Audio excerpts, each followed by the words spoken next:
have with us Michael Negel, Managing Director of MCA Investment in Technologies.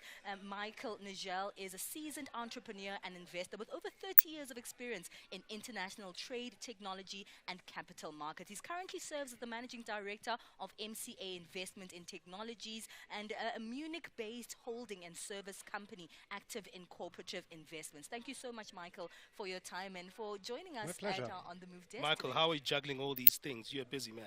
I am a busy man. Yeah, that's true. I just came back from South Korea and now I'm here in South Africa. South is the same, but the country is different. Yes. Fantastic. From South Asia to South Africa. Yes. So yes. You've been here. Have you been here since yesterday, attending? Day before yesterday, I arrived in this beautiful city.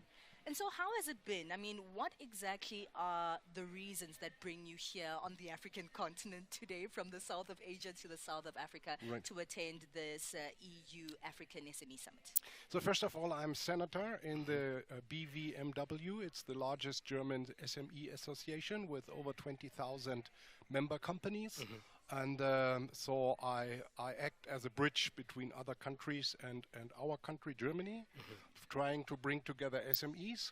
And my business as an entrepreneur is I'm shareholder of one of the largest trading companies for microchips and also for raw materials. And I'm here basically to find suppliers in Africa for raw materials and rare earth. Okay. So raw materials like nickel, graphite, lithium, cobalt, and also various rare earth, because right now China is export controlling this, and I think the German car industry especially is 100% depending on China, and they want to find new routes and new ways, which is also a very good chance for Africa to expand the business with Germany and also with later on France and Italy, like Fiat or the Peugeot or Renault, the French car makers and so on.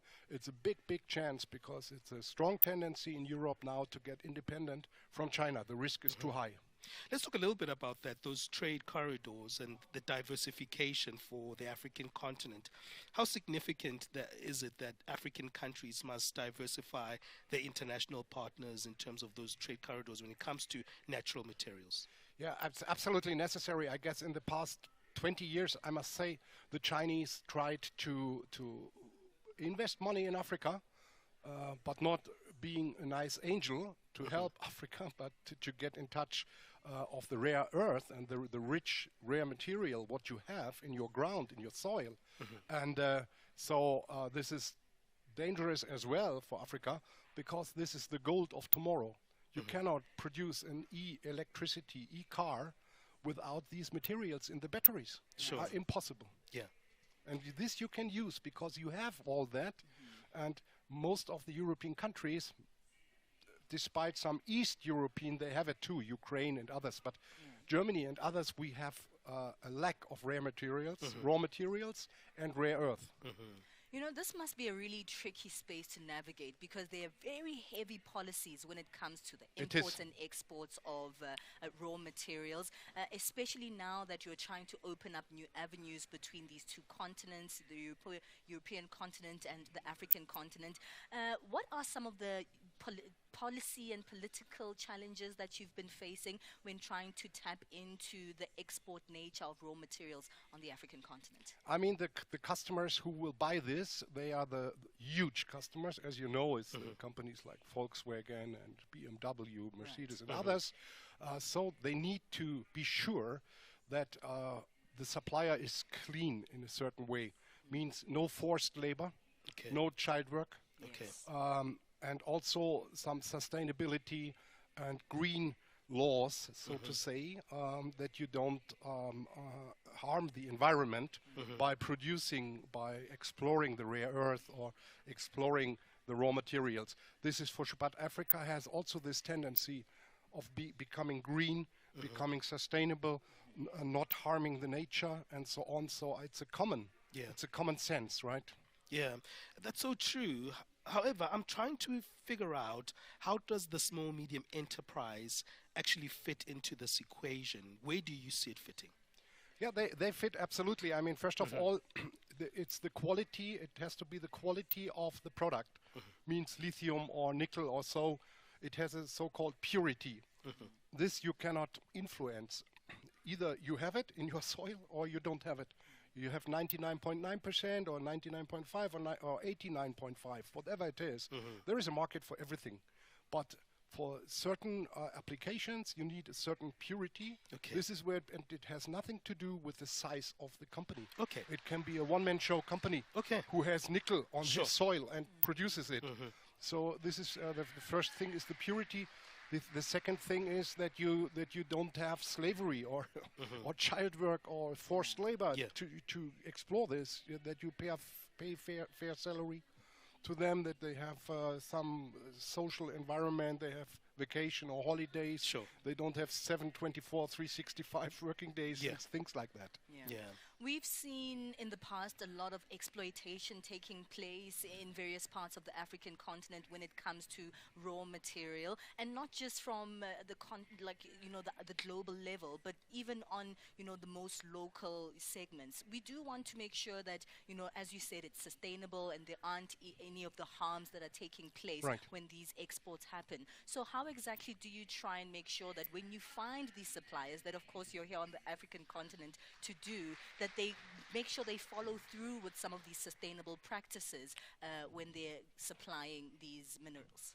I mean, as an intermediate, we are a trading organization. The company is called Sourceability. I'm one of many shareholders, and we will guide the supplier. We will give him a list of 5-6 points, what he has to match.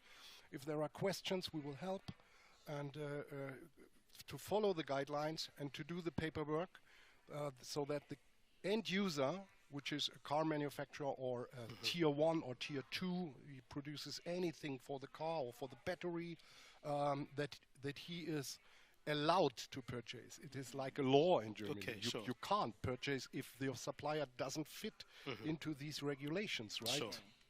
And in terms of the extraction, because when it comes to extractive industries, we as Africa have always come at the end. We allow Europe, we allow China, we allow the Americas to actually come in and just extract and leave. But we don't have a huge system whereby we also can be part of that supply chain.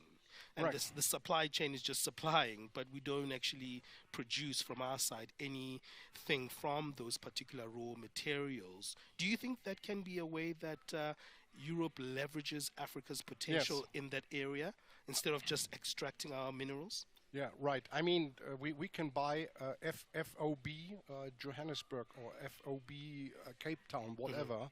So we take care for the whole supply chain channel and bring it to Europe and then distribute it to various places. And so it's a lessons learned thing, because 20 years ago the Chinese also had no idea of forced labor or labor rights or whatever it is. So our industry guided them to come there where they have to be in a modern world. Michael, thank you so much for joining us this morning, and I hope you enjoy the rest of your day. And hopefully you leave Africa with exactly what you came here to find. First 24 hours gave me such a good impression. It's a good energy, good vibe, and I will, like Arnold Schwarzenegger always says, I'll be back. Fantastic. That's Michael Negel, a seasoned entrepreneur here at the 3rd EU-African SME Summit. He's the Managing Director of MCA Investments and Technologies, a Munich-based holding and service company active in corporate investments, microelectronics, real estate and capital markets. Well, let's keep things moving right here on The Move. It's time for our latest sports news.